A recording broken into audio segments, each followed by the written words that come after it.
Hello.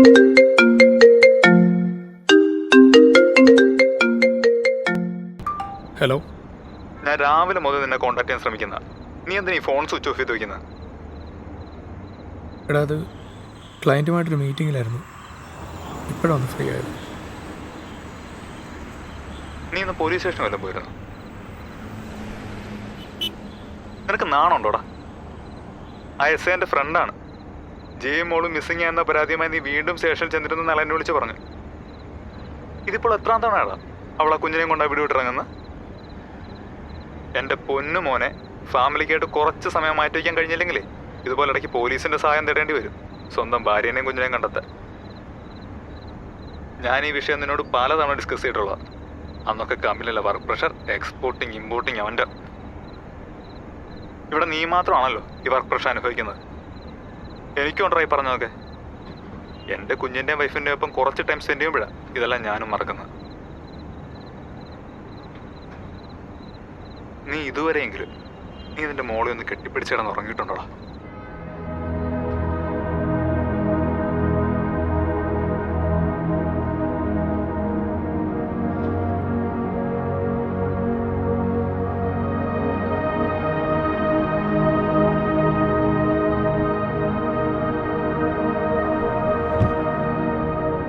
കണ്ട കോർപ്പറേറ്റുകൾക്ക് സമ്പാദിച്ചു കൊടുക്കുന്ന ഓട്ടത്തിനിടയ്ക്ക് സ്വന്തം ഭാര്യനെയും കുഞ്ഞിനെയും നീ പരിഗണിച്ചില്ല.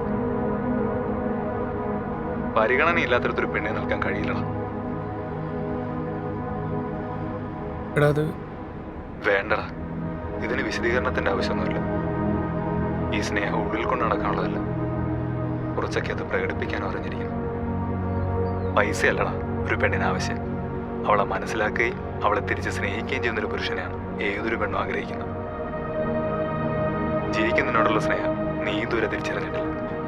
അവൾ ആ കുഞ്ഞിനെയും കൊണ്ട് വീട് വിട്ടിറങ്ങിയതിൽ ഞാൻ അവളുടെ ഭാഗത്ത് യാതൊരു തെറ്റും കാണുന്നില്ല. ഈ സാഹചര്യത്തിലൂടെ കടന്നു പോകുന്ന ഏതൊരു പെണ്ണും ചെയ്യുന്നത് അവളും ചെയ്തിട്ടുള്ളൂ. സഹിക്കുന്നതിനൊക്കെ ഒരു പരിധിയില്ലടാ.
അരുൺ, ഈ ദിവസം നിനക്ക് ഓർമ്മയുണ്ടോ? 4 വർഷങ്ങൾക്ക് മുൻപ് ഇതേ ദിവസമാണ് നമ്മൾ ക്യാമ്പസിൽ വെച്ച് ആദ്യമായിട്ട് കണ്ടുമുട്ടുന്നത്.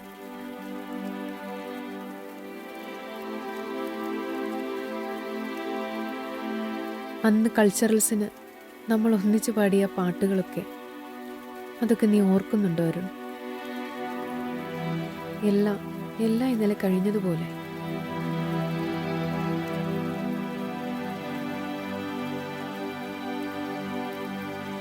അന്ന് ക്യാമ്പസിലൂടെ നിന്റെ ഒപ്പം നടന്നപ്പോഴൊക്കെ ജീവിതത്തിൽ ഒരിക്കലും അനുഭവിച്ചിട്ടില്ലാത്ത ഒരു സുരക്ഷിതത്വം എനിക്ക് നിന്നിലൂടെ അനുഭവിക്കാൻ കഴിഞ്ഞിരുന്നു അരുൺ.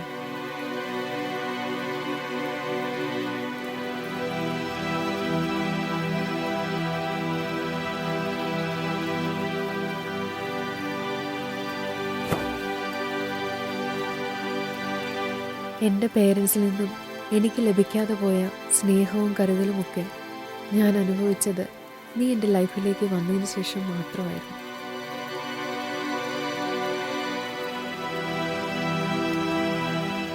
അന്ന് ക്ലാസ് കട്ട് ചെയ്ത് നമ്മൾ ഊട്ടിക്ക് പോയതൊക്കെ നീ ഓർക്കുന്നുണ്ടോ? അന്ന് ആ റിസോർട്ടിൽ വെച്ച് നീ എനിക്ക് ഒരുക്കിയ ബർത്ത്ഡേ പാർട്ടി. ശരിക്കും അന്നാണ് നിനക്ക് എന്നോടുള്ള സ്നേഹം ഞാൻ തിരിച്ചറിയുന്നത്. അന്ന് സൺറൈസ് കാണാൻ നീ എന്നെ കൂട്ടിക്കൊണ്ടുപോയ ആ കുന്നിൻ ചെരിയിൽ വെച്ച് ഞാൻ നിന്നോടൊരു കാര്യം ആവശ്യപ്പെട്ടിരുന്നു.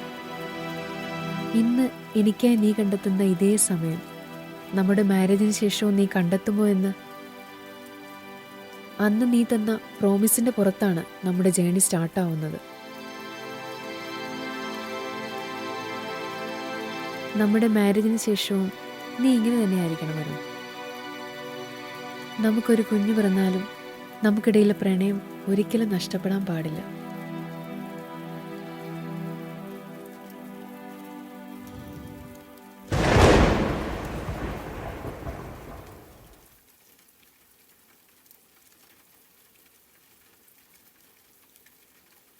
അരുൺ എനിക്കാകെ പേടിയാവുന്നു അരുൺ.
അരുൺ അരുൺ എനിക്കാകെ പേടിയാവുന്നു അരുൺ. ഞാൻ പ്രഗ്നൻ്റ് ആണ്.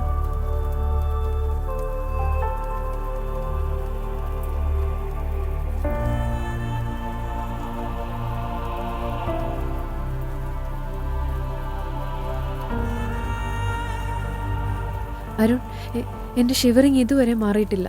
നമ്മുടെ റിലേഷൻ ഏബിൾ അറിഞ്ഞാൽ എല്ലാം അതോടെ തീരും.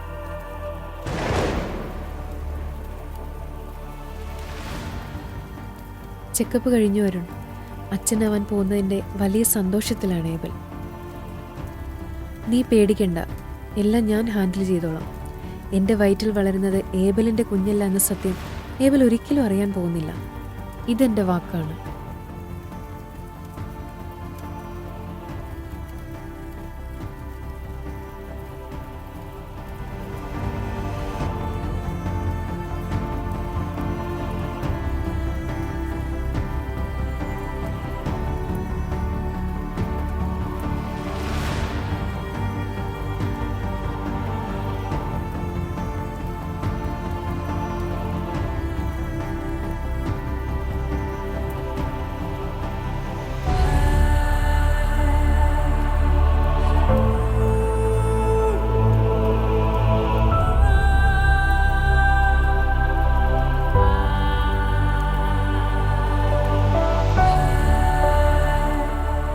സിസേറിയനായിരുന്നു. പെൺകുഞ്ഞാണ്, ജുവൽ. ക്യാമ്പസിൽ വെച്ച് മുൻപൊരിക്കൽ ഞാൻ പറഞ്ഞിരുന്നത് നീ ഓർക്കുന്നില്ലേ? നമുക്ക് ജനിക്കുന്നത് ഒരു പെൺകുഞ്ഞായിരിക്കുമെന്ന്. എനിക്ക് നിന്നെ വല്ലാതെ മിസ് ചെയ്യുന്നു. നമ്മൾ ഒന്നിച്ച് സ്വപ്നം കണ്ട നമ്മുടെ ആ ലൈഫ്. ഇപ്പോഴെങ്കിലും എന്നോട് തുറന്നു പറയൂ, നീ എന്തിനു വേണ്ടിയാണ് നമ്മൾ ഒന്നിച്ചുള്ള ലൈഫ് വേണ്ട എന്ന തീരുമാനത്തിലെത്തിയത്? ഞാൻ എത്ര ചോദിച്ചിട്ടും അന്നൊന്നും അതിനൊരു മറുപടി തരാൻ നീ തയ്യാറായിരുന്നില്ല. അതെന്തുകൊണ്ടാണ് അരുൺ? നീ എന്തെങ്കിലും ഇതിൽ നിന്ന് മറയ്ക്കുന്നുണ്ടോ? ഇല്ലെങ്കിൽ പിന്നെ എന്തിനു വേണ്ടിയാണ് മറ്റൊരു മാരേജിന് നീ എന്നെ ഫോഴ്സ് ചെയ്തത്? ഇനിയെങ്കിലും തുറന്നു പറയരുൺ, നീ എന്നെ സ്നേഹിച്ചിരുന്നില്ലേ? അതോ നീ എന്നെ യൂസ് ചെയ്യുകയായിരുന്നോ? Say something Arun. നിന്നെ എനിക്ക് ഒരുപാട് ഇഷ്ടമായിരുന്നു ജിയ. നിന്നോട് ഞാൻ ഒന്നും മറച്ചിരുന്നില്ല, ഒന്നൊഴിച്ച്. അന്ന് ജോബ് ട്രെയിനിങ്ങിൻ്റെ ഭാഗമായി മുംബൈയിലെത്തിയപ്പോഴാണ് പ്രോസ്റ്റേറ്റിലുണ്ടായ ഒരു ഇൻഫെക്ഷനെ തുടർന്ന് എൻ്റെ പ്രോസ്റ്റേറ്റ് റിമൂവ് ചെയ്യേണ്ടി വന്നത്. എന്നിലൂടെ നിനക്കൊരമ്മയാവാൻ സാധിക്കില്ലെന്ന് നിന്നോട് തുറന്നു പറയാൻ അന്ന് എനിക്ക് ആവുമായിരുന്നില്ല ജിയ. മനസ്സ് കല്ലാക്കി ഏബലുമായുള്ള വിവാഹത്തിന് നിന്നെ ഫോഴ്സ് ചെയ്യുമല്ലാതെ അന്ന് എൻ്റെ മുമ്പിൽ മറ്റൊരു വഴി ഉണ്ടായിരുന്നില്ല. ദൈവവിധി മനുഷ്യൻ്റെ സ്വപ്നങ്ങൾക്ക് മേലെയാണ് ജിയ. ജുവൽ, അവൾ ഏബലിൻ്റെ കുഞ്ഞാണ് ജിയ.